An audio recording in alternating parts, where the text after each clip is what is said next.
I guess the point of listing off my credentials and my experience would be to highlight that I felt like I have been a part of more professional sets on burnout college short films than these people are having in their experience on a fucking feature-length movie that they paid to be a part of. You know what I mean? You look at my output, particularly the TikToks, and you might think you might think of the idea of working with me on a film set as being quite chaotic and all over the place, but it's not. I try my best to be as professional as possible because I view it as, when I'm in a director standpoint, I'm like these people's boss. And I just remember all the shitty asshole bosses I've had throughout the years and all the really nice, kind bosses, and the type of person that I would want to be remembered as after that experience, I think, is more important to me than if I get the shot so fucking incredibly perfect as well. I feel like I've had more professional sets with rappers, people that they work on music videos, but they don't work on like documentaries or short films and shit like that. And then when I show up and start making a video with them, I show up with my camera, we're coming up with great ideas and we're running it like an actual fucking production. You know what I mean? People who are so outside of filmmaking. It's crazy. I wanted to get all of that out of the way before I finish the email because it is about to take a turn. During the course, our participant repeatedly behaved inappropriately towards female attendees, making sexual comments that created an uncomfortable and unsafe environment. This behavior was reported to the course leaders and resulted in the individual receiving a formal warning. Unfortunately, the warning proved ineffective as the participant continued to display inappropriate conduct. See, that's again where the whole having this in a grey area between a job and a college course is a bad thing. If you were just fucking paying that guy and he started doing that, you could just fire him and kick him out. But because he's paid you money to be a part of a course, I feel like they felt more inclined to just give him the verbal warning and have him stay on. See, because all these people they keep talking about how you're a producer. You technically are a producer because the money that you're paying in to become a part of this course is funding the movie. So you should really have a lot more fucking say and stake in what happens and more fucking creative control, considering I'd imagine the majority of the budget of these films is being made up by the many course members that are being brought in.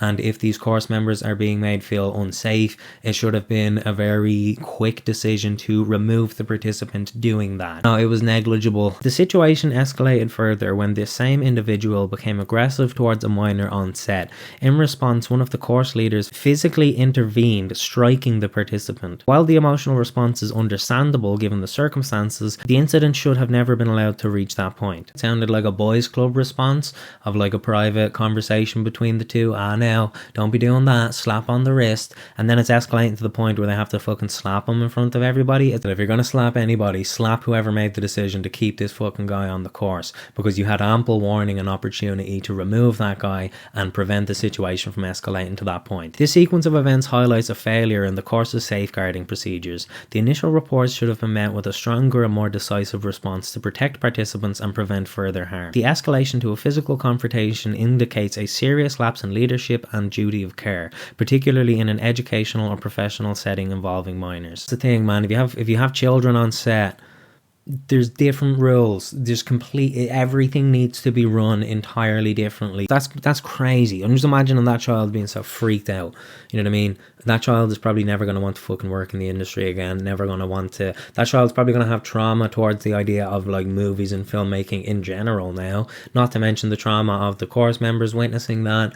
It's just, it's mind blowing. The thought of anything even vaguely similar happening to that on the PLC that I did, the degree year that I did, the independent short films that I worked on, the idea of anything escalating to the point of people hitting each other, it's just like, what are you? Are you just a group of Neanderthals? It is imperative that incidents of this nature are taken seriously from the outset and that effective protocols are in place to address misconduct promptly and appropriately. There's no mention in here of if there was ever an apology issued to the female course members who were being harassed. Doesn't seem that way. I feel like that could have been a absolute fucking bare minimum. Now, I feel bad about something I said here because I phrased it really arseways, but they're responding to it here in the email. Also to address the comment you made in your recent YouTube video regarding the sketchy testimonials, many participants felt pressured into giving testimonials, often being asked multiple times and feeling too intimidated or uncomfortable to say no. While what you said may be difficult for some to hear, everything you mentioned was accurate and needed to be said. Yeah, that was kind of my thing, is that they felt like hostage videos. You ever see like videos of a hostage being told to tell people that they're safe while there's someone behind the camera with a fucking AK-47? That's what it sounded like. That's what it looked like. I wasn't trying to make a dig at the actual people in the video. I honestly thought that these people weren't even on the course. It was just, it seemed so strange. I wouldn't be surprised if like the phrasing of these testimonials was fed to them by the course leaders. Yikes, I don't know. You should be doing something that these people found so useful and fun that they're posting and sharing about it all over their social medias anyway. A small number of participants have privately discussed your video and couldn't agree more. They've expressed relief that someone is finally speaking up. Unfortunately, others still feel blindsided and unaware of the dynamics at play. That's the thing as well, is that the fact that they keep emphasizing in all their marketing, this is open to everybody. You don't need any experience. You could be a complete beginner. You just need to work hard and have talent. That to me sounds like they're trying to select people who are ignorant to the way that these courses and these film sets run on regular bases, as a means of like, now they can get away with this behavior because these people don't have expectations or precedent to compare this stuff to. Guys, really, I know that it's difficult to find actors for your fucking short films. I know that it's difficult to find funding for your fucking films, but it's like, you don't need to do this. You don't need to fuck people over, give yourself a bad reputation. I've had a couple of comments from people across the different platforms who appear to have been actual participants, and they agree. One person alleged that one of the films had never been released from the previous season, that like it never got finalized, never got made. So it was like, what was the fucking point of that whole thing?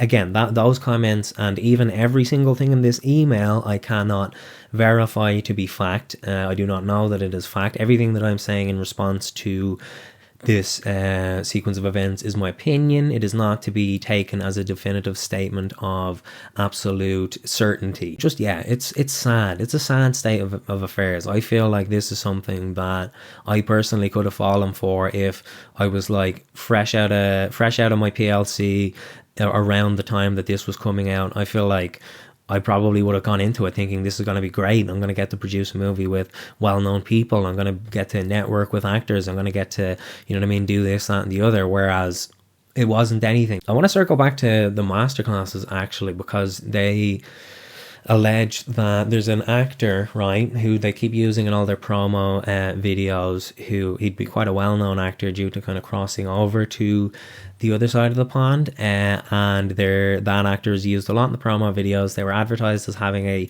masterclass with the students, and then when that masterclass was done, it was more like an informal talk about his own life as an actor and like his own journey, rather than like, here are tips and like things that you can do to improve your ability as an actor. Here are things you can do to find work as an actor. It was just like an informal chat, like probably the same as if he went on the fucking Blind Boy podcast or some shit like that.